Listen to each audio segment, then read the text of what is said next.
책 한 권을 소개해 드리려고 합니다. 세계적인 베스트셀러인 돈의 심리학의 저자 모건 하우젤이 쓴 책입니다. 절대 변하지 않는 것들에 대한 23가지 이야기로 불변의 법칙이라는 책입니다. 이 책에서 저자는 요즘같이 변화무쌍한 시대에 과연 무엇을 어떻게 해야 될 것인가 라는 질문을 하고 있습니다. 그러면서 이런 때일수록 변화하는 것에 집중할 것이 아니라 변하지 않는 것을 봐야 된다, 이런 이야기를 합니다. 그러면서 이런 이야기를 했습니다. 10년 전 역사를 더 공부하고 예측 자료를 덜 잊겠다라는 목표를 세웠다. 그 결정은 내 인생에 놀라운 변화를 가져왔다. 역사를 알수록 미래에 대한 불안감이 줄었다. 불확실한 앞날을 예측하려는 어설픈 시도를 멈추고 대신 결코 변하지 않는 것에 집중하면 보이지 않던 것들이 보이기 시작한다. 인간의 머리는 1900년대나 2000년대나 2020년이나 다 똑같기 때문이다. 이런 말을 했습니다.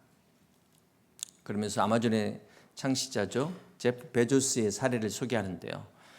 1994년에 아마존을 만들고 온라인으로 책을 팔기 시작했습니다. 그때 가장 중요한 두 가지는 싼 가격과 빠른 배송. 그런데 30년이 지난 지금도 고객의 욕구는 변하지 않았다는 것입니다. 그래서 이 제프 베조스 역시 변하는 것에 초점을 맞추지 않고 변하지 않는 것에 초점을 맞춘 것이 성공의 비결이었다라는 것을 이야기합니다. 여러분, 이 이야기는 이미 성경에 다 나와 있는 이야기라는 사실입니다. 새로울 게 없어요. 그런 의미에서 굳이 이 책을 사실 필요는 없습니다. 여러분, 진리가 진리되려면 변하지 않아야 되죠. 그래서 이걸 다른 말로 말하면 이게 성실입니다. 변하지 않는 그 성실함. 결혼한 사람들이 외도하는 것은 변했죠. 변질된 것입니다. 결혼이라는 것은 주인이 바뀐 건데요. 결혼 전에는 내가 주인이었다면 이제 결혼하고 나면 이 배우자, 상대방이 주인이 되는 겁니다. 자, 그런데 결혼한 상태에서 외도를 한다? 이것은 주인이 내가 된 겁니다. 이게 변질이라는 거예요. 인간은 죄로 말미암아 타락했고 그래서 변질된 것입니다. 그래서 이 죄인은 근본적으로 성실할 수가 없어요. 성실한 척 하는 거지 성실할 능력이 없는 것입니다. 진정한 성실은 오직 변함없는 하나님만이 성실하신 하나님이신 것을 믿으시기를 바랍니다. 마태복음 24장 35절에 보면 천지는 없어질지언정 내 말은 없어지지 아니하리라 말씀하셨습니다. 그렇습니다. 하나님의 말씀은 이 우주의 종말이 온다 할지라도 변하지 않는 진리라는 사실을 믿으시기를 바랍니다. 성도라는 것은 바로 이 변하지 않는 진리를 믿는 사람이 성도입니다. 교회는 바로 이 변하지 않는 진리를 전하고 가르치는 것이 바로 교회인 것입니다. 변질에 대한 유명한 일화가 있는데요. 어떤 작은 어촌 앞바다에서 조난사고가 자주 일어났습니다. 이게 너무 시골이다 보니까 이 구조대가 오기에는 너무 시간이 많이 걸리는 거예요. 그래서 이 마을 사람들이 자기들끼리 자발적으로 조난당하는 사람을 구하기 위해서 구조대를 만들었습니다. 그래서 바로 그 근처에다가 바닷가 앞에다가 조만한 오두막 집을 지어놓고 이제 인명 구조 활동을 시작했습니다. 자, 그래서 그렇게 조난당하는 사람을 구하다 보니까 이제 거기서 살아난 사람들이 너무나 감사해가지고 이제 그 감사한 마음에 자원해서 봉사하기 시작했어요. 그러니까 이제 구조대원들이 한 사람, 두 사람씩 막 늘기 시작하는 겁니다. 그러다 보니까 어느덧 이 조그마한 오두막이 이 구조대원들을 다 수용하기는 너무 비좁은 거예요. 그래서 할 수 없이 이 오두막을 헐어버리고 새로운 건물을 짓게 된 겁니다. 사람이 늘어나니까 조직을 만들게 되고 사람이 많다 보니까 또 직책 직분을 또 줘야 되고 또 규정이라는 걸 또 만들게 됐습니다. 이렇게 규모가 커지다 보니까 서로 얼굴을 다 몰라요. 같은 구조대원인데 우리가 친교 모임도 필요하구나. 가끔 파티도 열고 또 등산도 가고 맛있는 거 먹으러도 가고 근데 문제가 생기기 시작했습니다. 이 구조대가 그렇게 이제 일이 많아지다 보니까 정작 본연의 업무인 이 구조하는 일에 소홀해지기 시작한 것입니다. 그래서 점차 구조되는 사람들이 줄어들었다는 거예요. 네. 여러분, 이것이 바로 변질이라는 것입니다. 이 이야기가 오늘 교회와 좀 비슷한 것 같지 않습니까? 여러분, 요즘 이발소 보기가 어렵죠? 이발소의 그 표시등, 그 삼색, 이 빨강, 파랑, 흰색이 돌아가는 이 등이 거의 보기 어려운 것 같아요. 네. 이거 원래 유래가 언제부터 시작됐냐면 중세 때 시작됐습니다. 이 중세에는 직업이 분업화가 안 됐기 때문에 이 당시에 처음에 이발소는 누가 시작했냐면 외과 의사가 이발까지 같이 했다고 해요. 수술도 하고 이발도 하고. 그런데 이제 그 외과니까 응급 환자가 발생할 수 있지 않습니까? 그래서 어떻게 병원 표시를 했냐면 지금 같은 간판이 없으니까 환자들 붕대 있죠. 피 묻은 붕대를 그 입구에다가 딱 그 건물에다가 얹어놨대요. 그럼 그거 보고 여기가 병원이구나. 그걸 보고 사람들이 이제 찾아가는 겁니다. 이게 이제 발전해가지고 1540년에 파리의 외과 의사 겸 이발사인 그 메아나 킬이라는 사람이 이걸 만들었어요. 그래서 빨간색은 동맥을 상징하고 파란색은 정맥을 상징하고 흰색은 붕대를 상징하는 이 3색의 등을 이 사람이 최초로 만든 겁니다. 그래서 원래는 병원을 상징하는 건데 그렇게 시작됐는데 역사가 흐르면 와서 보니까 이게 이발소 상징이 됐어요. 그래서 요즘에 와서 가끔 보이는 이 등은 퇴폐 이발소에서 이 등을 사용하는, 이야말로 완전히 변질된 겁니다. 여러분, 학교 이름이 혹시 공부하는 학교, 뭐 이런 여의도 공부하는 학교 뭐 이렇게 들어보셨습니까? 스포츠 구단이 운동하는 구단 뭐 이러는 거예요.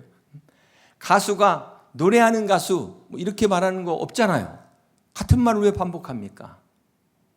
그런데 교회를 보면은 복음교회, 혹시 이 교회 또 좀 어떻게 생각할지 모르시겠지만 사랑교회, 선교교회, 왜 같은 이 단어를 반복할까?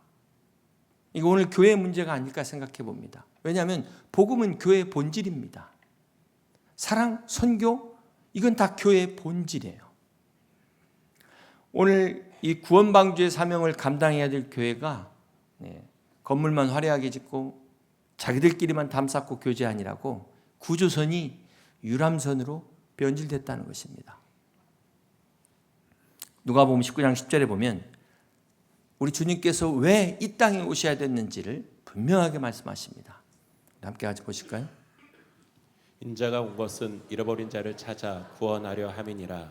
자, 예수님께서 이렇게 이 땅에 오신 목적을 한 단어로 우리가 뭐라고 말할까요? 전도입니다. 교회는 주님께서 머리가 되셔서 그 뜻을 펼치시기 위하여 직접 세우신 주님의 몸입니다. 주님의 몸을 통해 이 땅에서 이루고자 하시는 일이 바로 잃어버린 영혼을 구원하는 전도라는 거예요. 자, 여기서 제가 질문을 하나 드릴 텐데요. 여러분, 우리 국내에서 그 이주민들, 외국인들 사역하는 건 전도일까요? 선교일까요? 네? 이건 선교입니다. 그러면 우리가 외국에 가가지고 거기서 우리 동포들, 한국 사람들을 만나서 사역하는 거는 전도일까요? 선교일까요? 네, 그건 전도죠. 자, 전도는 동일한 문화권에서, 언어권에서 사역이 전도고, 선교는 타 문화권, 다른 언어권에서 전하는 것, 복음을 전하는 것, 이것이 선교입니다. 똑같은데 동일 문화권이냐, 타 문화냐, 이걸 구분하셔야 돼요. 간혹 이 사꾼 선교사들이 외국에서 한국 사람을 대상으로 사역하면서 선교한답시고 후원금만 모집하러 다니는 사람들이 있어요. 그래서 아무데나 선교를 갖다 붙이면 안 되는 겁니다. 원래 뜻에 맞게 잘 사용하시고 여러분들도 잘 분별하셔야 돼요. 사랑하는 성도 여러분, 부활하신 주님께서 갈릴리에 나타나셔서 제자들에게 주신 말씀이 바로 마태복음 28장 19절의 유명한 말씀입니다. 함께 있습니다. 그러면 너희는 가서 모든 민족을 제자로 삼아 아버지와 아들과 성령의 이름으로 침례를 베풀고 내가 너희에게 분부한 모든 것을 가르쳐 지키게 하라. 볼지어다 내가 세상 끝날까지 너희와 항상 함께 있으리라 하시니라. 자, 이 말씀을 또 그레이트 커미션, 지상 대명령이라고 우리가 부르고 있습니다. 또 우리 주님께서 마지막으로 승천하시면서 하신 말씀이 있죠. 그게 바로 오늘 우리가 함께 읽은 본문 사도행전 1장 8절 같이 읽겠습니다. 오직 성령이 너희에게 마시면 너희가 권능을 받고 예루살렘과 온 유대와 사마리아와 땅끝까지 이르러 내 증인이 되리라 하시니라. 그렇습니다. 주님께서 부활하시고 40일 후에 승천하시면서 하신 말씀이 내 증인이 되리라 그랬어요. 네. 사랑하는 성도 여러분, 성령이 임한 결과가 무엇일까요? 오직 성령이 너희에게 임하시면 너희가 축복받고 부자가 되고 건강하고, 이거는 부수적으로 따라오는 것입니다. 네. 오늘 성경은 우리가 성령을 받으면 먼저 증인이 된다, 그렇게 말씀하고 있어요. 여기 증인이 법적인 용어인데요, 재판정에서의 증인은 책임이 있습니다. 묵비권을 행사하면 안 돼요. 거짓말하면 위증죄로 처벌받습니다. 증인은 반드시 사실을 말해야 될 책임이 있는 것입니다. 바로 이 증인을 말하고 있어요. 이 증인을 헬라어로 마르투스라고 하는데, 이 마르투스에서 영어의 마더, 순교자라는 단어가 여기서 왔어요. 무슨 말입니까? 증인이라는 것은 순교자의 각오를 가지고 복음을 전하는 사람이 증인이라는 것입니다. 또한 예루살렘과 온 유대와 사마리아와 땅끝까지는 성령이 임하시면 교회로부터 시작된 이 복음이 뻗어나가야 된다는 거예요. 전 세계를 향하여 나가야 된다는 것입니다.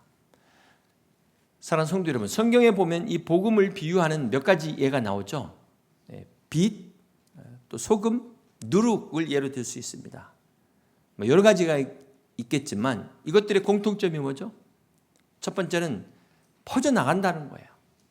그리고 이들이 퍼져나가서 변화시킨다는 겁니다. 빛은 어둠을 뚫고 나가서 어둠을 밝힙니다. 또 소금은 음식 안에 들어가서 부패를 막습니다. 이 누룩도 음식에 들어가서 발효가 돼서 그 맛을 변화시킵니다. 이처럼 복음은 세상으로 나가 세상을 변화시키는 것입니다. 시켜야 하는 것입니다. 이것이 바로 교회의 사명입니다. 그런데 이 빛과 소금과 누룩의 또 공통점이 뭘까요? 이 자체로만 있으면 의미가 없어요. 밝은 대낮에 초가 무슨 소용이 있겠습니까? 여러분, 아무리 조금 좋은 소금, 뭐 주겸이라 할지라도 천념이라 할지라도 소금 통 안에 있으면 의미가 없어요. 누룩도 마찬가지입니다. 장을 담거나 빵을 만들기 위해서 그 안에 들어가서 스며 들어가야지, 그대로 있으면 의미가 없다는 것입니다. 마찬가지로 교회도 세상으로 들어가야 되는 거예요. 우리끼리 있으면 안 된다는 것입니다. 사랑하는 성도 여러분, 교회는 본질적으로 세상으로부터 보내심을 받은 것이 교회다. 그래서 이 보내심이라는 게 어떤 꼭 장소적 개념만이 아니라, 지역적 개념만이 아니라 우리의 삶의 모든 영역을 말합니다. 정치, 경제, 사회, 문화, 우리 가정에서의 이 모든 영역에서 복음이 전해져야 되고 그 가치가 실현되어져야 된다. 나타나줘야 된다. 보여줘야 된다. 그렇습니다. 자, 여러분에게 새벽을 여는 소리에서 시 한 편을 소개하려고 합니다. 어둠은 어둠으로는 물리칠 수 없습니다. 아무리 몸부림을 쳐도 어둠은 어둠에게 자리를 내어주지 않습니다. 작은 빛일지라도 빛이 임하면 어둠은 소리 없이 물러갑니다. 빛이라고 다 어둠을 물리치는 빛은 아닙니다. 사람이 만들어낸 활락가의 빛은 어둠을 더 어둡게 하는 광명의 천사에 불과합니다. 그 빛 앞에서 어둠은 깊이 꼬리를 감출 뿐입니다. 아침이 되면 쏟아지는 빛살에 숨죽이고 떠오르는 태양 앞에 어둠은 기절하지만 그래도 정오일지라도 그림자에 숨어 저녁이 되면 다시 살아납니다. 어둠 속에 어둠의 포로가 되지 않으려면 마음의 어두운 가운데서도 꺼지지 않는 생명의 빛을 받아야 합니다. 어둠 속에서도 빛으로 살게 하는 영혼의 빛을 받아야 됩니다. 그렇습니다. 사랑하는 성도 여러분, 빛이 임함에 어둠이 물러가더라. 우리 우리 예수님이 참 빛으로 어두운 세상 가운데 찾아오셨습니다. 이 빛처럼 교회도 세상으로 나가야 돼요. 그래서 어둠을 밝혀야 되는 것입니다. 언어가 다르고 문화가 다르고 이 모든 것이 다 다른다 할지라도 우리는 가야 됩니다. 찾아가서 스며들어야 되는 것입니다. 이것이 바로 선교입니다. 누가복음 9장에 보면 예수님께서 베드로와 야고보와 요한 세 명의 제자를 데리시고 산에 가셔서 기도하셨습니다. 이때 주님이 기도하시는 모습을 보고 제자들이 뭘 봤죠? 영광의 광채를 보고 베드로가 그 유명한 말을 합니다. 주여 여기가 좋사오니 초막 셋을 짓고 여기서 살자고 그런 제안을 합니다.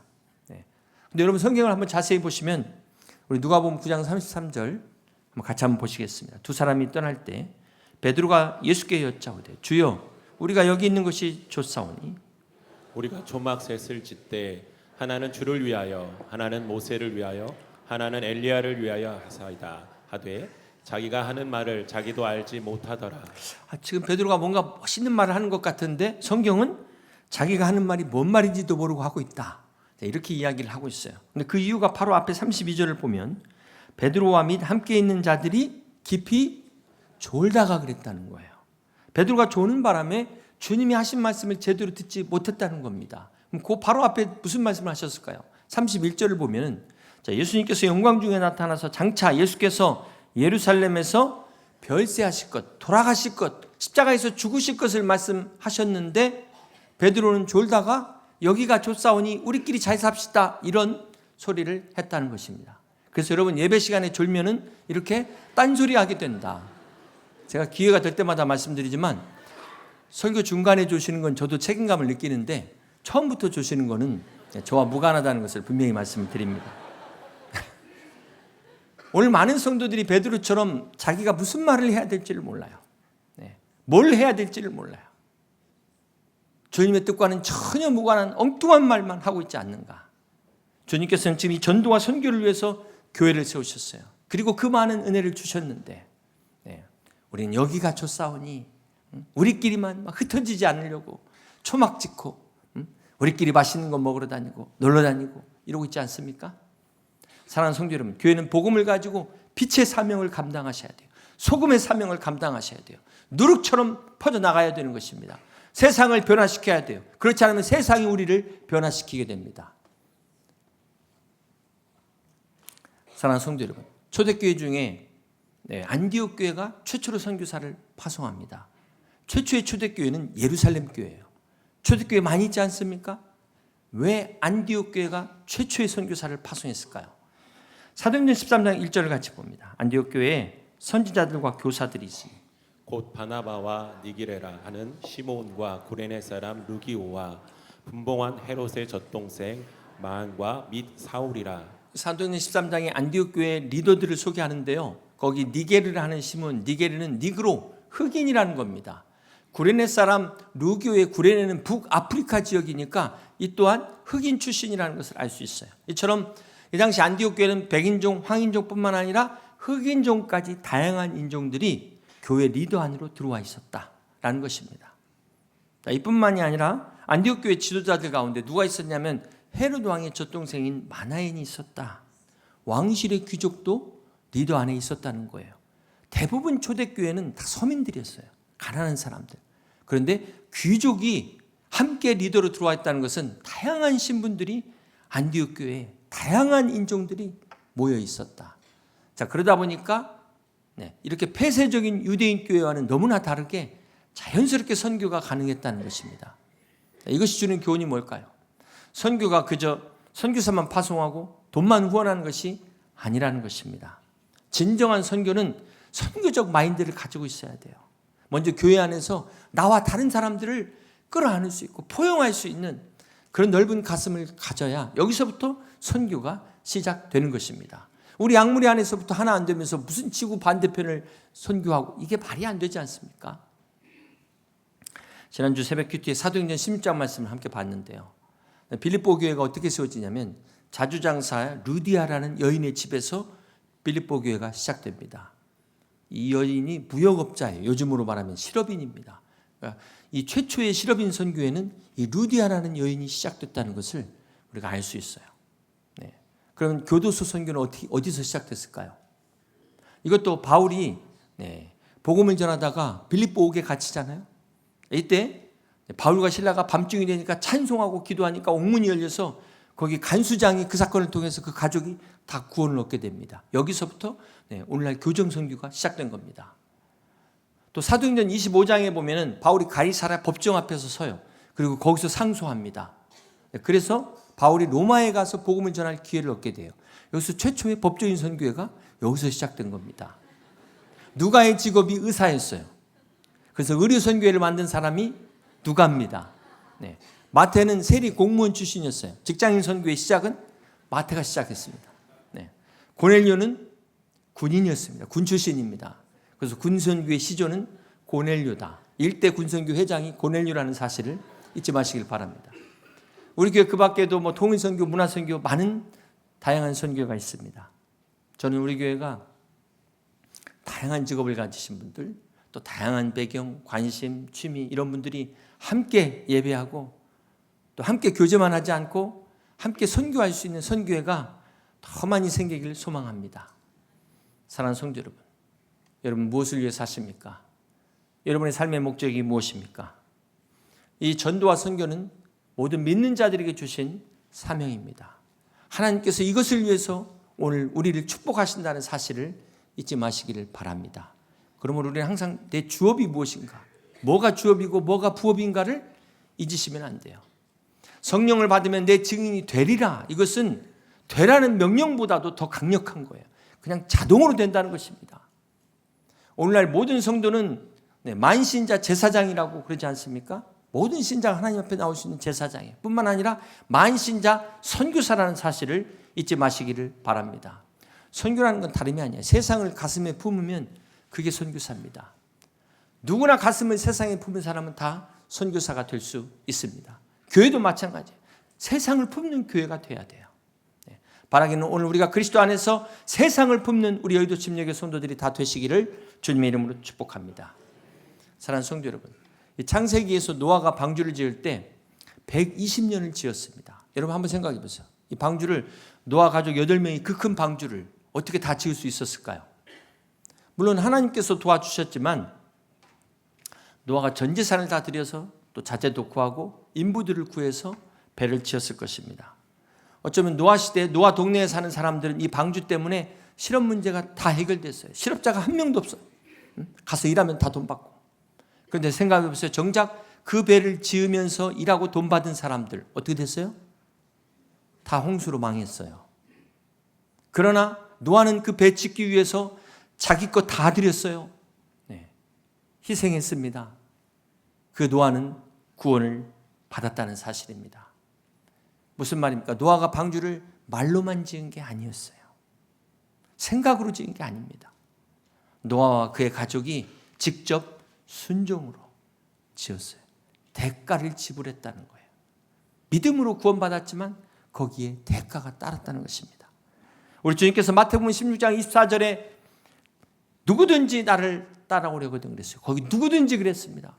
목회자나 선교사만 말씀한 게 아니라는 거예요.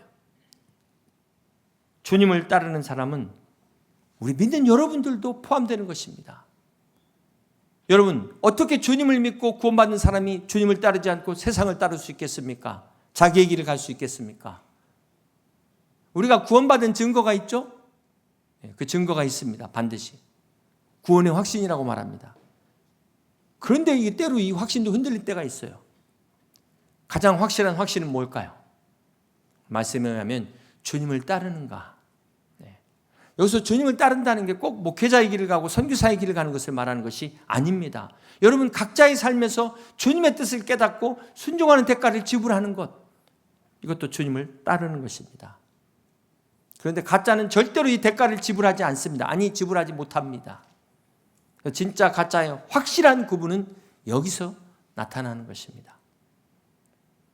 사랑하는 성도 여러분, 가정의 주부와 이를 도와주는 그 가사 도우미와의 차이가 뭘까요?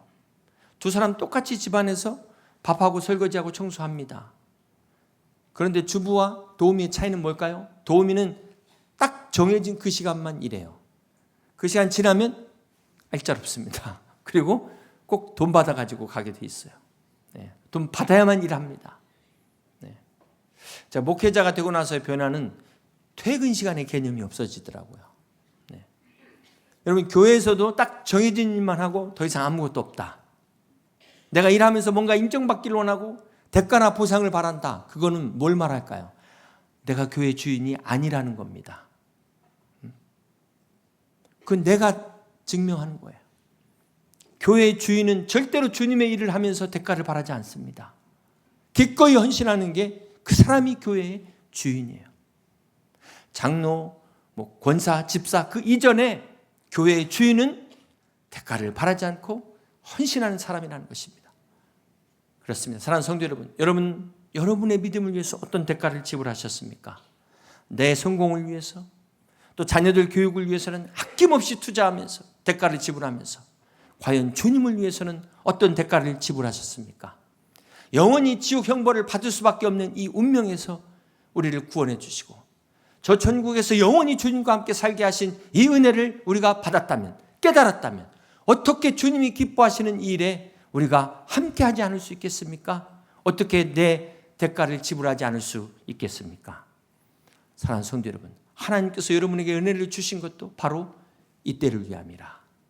하나님께서 여러분에게 건강 주시고 축복하신 것도 바로 이때를 위함이라 라는 사실을 잊지 마시기를 바랍니다. 여러분이 공포영화에 보면 우리 한국 공포영화의 특징이 있어요. 귀신이 전부 다 여자입니다. 혹시 우리 한국 영화에서 남자 귀신 보셨습니까? 남자 귀신 못 봤어요. 이 서양에는 이 드라큘라가 남자인데 우리는 유독 전부 여자예요. 흰 도포에 막 머리 쫙 들고 나타나가지고, 네. 가끔 이 검은 도포에 나타나는 그건 죽음의 사자지 귀신이 아니에요. 이것은 우리 문화 속에 이 여자들의 한이 그만큼 많다. 네. 여자들이 한이 많아요. 한민족. 그래서 남존여비가 남자가 존재하는 여자는 비참했다가 옛날 그 한민족의 역사 아니겠습니까? 그런데 요즘은 남존여비가 남자의 존재는 여자의 비용을 지불하기 위해서다. 이렇게 바뀌어버렸어요. 시대가 이렇게 좋아졌습니다. 이게 어떻게 바뀌었습니까? 이게 누구 때문에 바뀐 겁니까? 한번 같이 한번 보시겠습니다.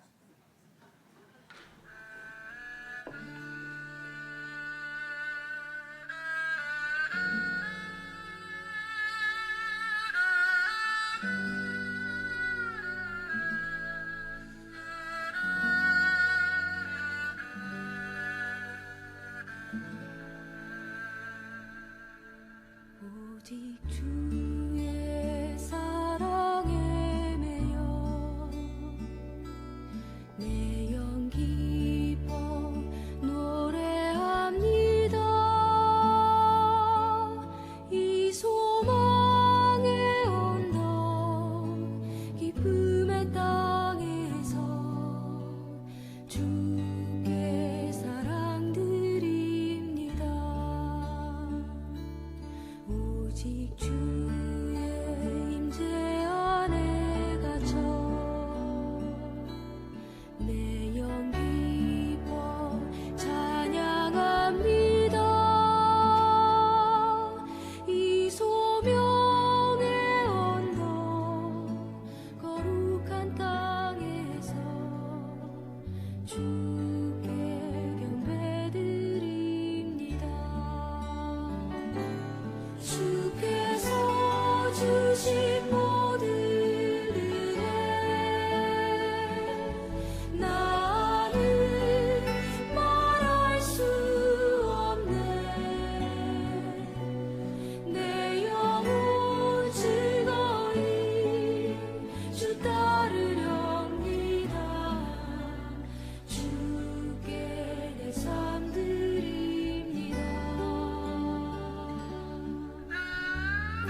사랑하는 성도 여러분, 이 땅에 서수평 선교사님 같은 분이 한둘이 아니었습니다. 그 당시 지도에 조선이라는 나라가 어디 붙어 있는지도 모르는 때 선교사들이 우리나라에 올 수 있었던 것은 하나님의 은혜였습니다. 그러나 한편으로 이 땅에 저런 선교사들이 복음을 증거하기 위하여 어떤 희생을 치러야 했는가, 우리가 이것을 잊지 말아야 될 것입니다. 우리가 6.25만 잊지 말아야 될 것이 아니라 이 땅에서 순교한 선교사들의 은혜를 결코 잊지 말아야 될 것입니다. 이제 말씀을 정리합니다. 여러분, 지금 이스라엘이 믿는 종교는 유대교입니다. 그들은 우리와 같은 지금 구약 성경을 보고 있습니다. 믿고 있습니다. 그런데 이들의 문제가 뭘까요? 유대교는 자기들만의 하나님이에요. 자기 민족을 선택하신 하나님입니다. 그러나 성경은 분명히 모든 민족의 하나님이신 것을 말씀하고 있습니다. 이 하나님의 뜻을 깨닫지 못하고 있는 이스라엘이 저렇게 지금도 어려움 가운데 있다는 것을 우리는 잊지 말아야 될 것입니다. 사랑하는 성도 여러분, 하나님의 자녀는 하나님의 뜻을 분별해야 됩니다. 선교는 선교사만 하는 것이 아닙니다. 이제 내일부터 또 다음 주 중아시아 선교대회가 시작됩니다. 그래서 선교 바자회를 함께 하게 되는데요. 이것이 결코 이벤트나 행사가 아니라는 것을 우리는 기억해야 될 것입니다. 우리 교회가 선교사만 보내고 후원비 보내는 것으로 끝나지 않고 성도 한 사람 한 사람이 정말 교회에서만이 아니라 여러분의 가정과 직장과 사회에서 복음의 가치를 실현하고 그리스도를 나타내는 그러한 선교적 삶이 되실 수 있기를 주님의 이름으로 축복합니다. 이렇게 성도 한 사람 한 사람으로 하여금 선교가 아닌 선교적 삶을 살게 하는 교회가 바로 선교적 교회입니다. 저는 우리 교회가 이렇게 하나님을 기쁘시게 하는 선교적 교회가 될 수 있기를 주님의 이름으로 축복합니다. 그러기 위해서는 여러분이 기꺼이 대가를 지불하셔야 돼요. 하나님께서 내가 누구를 보내며 누가 우리를 위하여 갈고 하실 때 주님, 내가 여기 있나이다, 나를 보내소서, 그렇게 고백할 수 있는 선교적 삶을 살아가는 여러분 다 되시기를 주님의 이름으로 간절히 축원합니다. 이 말씀을 생각하시면서 함께 같이 찬양하고 기도하겠습니다.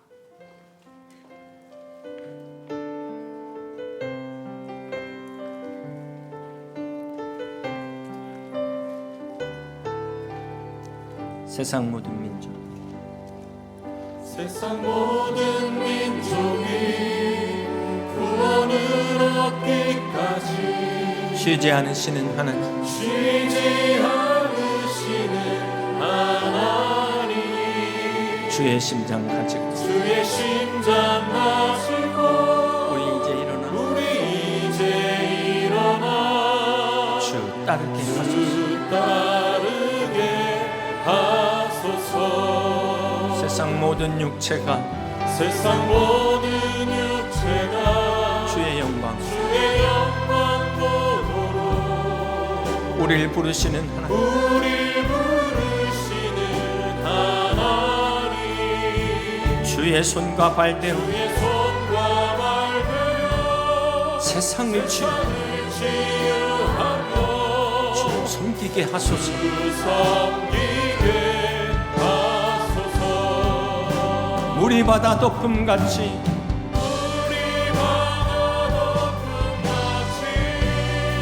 여호와의 영광을 인정하는 것 온 세상 가득하리라. 물이 바다 덮음같이 우리 바다 덮음같이 우리 바다 우리 바다 덮음같이 우리 바다 덮음같이 이제 함께 같이 기도하기를 원합니다. 오직 성령이 너희에게 마시면 너희가 권능을 받고 예루살렘과 온 유대와 사마리아와 땅 끝까지 이르러 내 증인이 되리라 말씀하신 하나님 아버지, 오늘 우리가 성령 충만한 삶을 살게 하셔서 복음의 증인된 삶을 살게 하여 주시옵소서. 우리의 가정에서부터, 우리의 직장에서부터, 우리가 가는 곳마다 보내심 받은 곳에서, 부르심 받은 곳에서 선교적 삶을 살아갈 수 있는 우리 성도들 다 되게 해달라고, 우리 교회가 선교로 머물지 않고 선교적 삶을 살아가는 성도들을 세우는 교회 될 수 있도록 함께 같이 합심해서 기도하시겠습니다.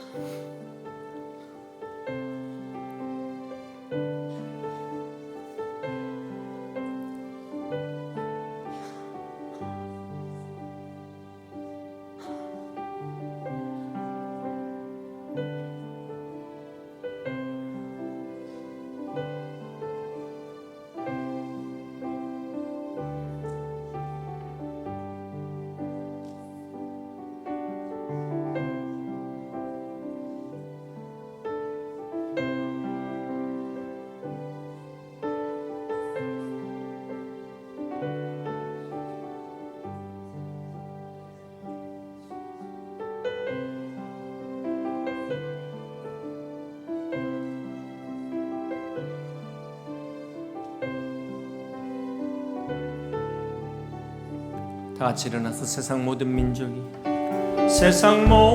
민족이 구원을 얻기까지 쉬지 않으시는 하나님, 주의 심장 가지고 우리 이제 일어나 주 따르게 하소서. 세상 모든 육체가 주의 영광 보도록 우릴 부르시는 하나님, 주의 손과 발 되어 세상을 치유하며 주 섬기게 하소서.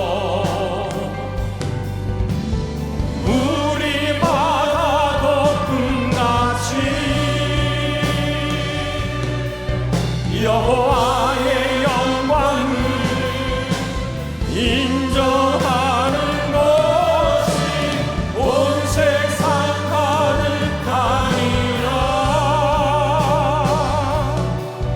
물이 바다 넘은 같이, 물이 바다 넘은 같이, 물이 바다 덮은 같이, 물이 바다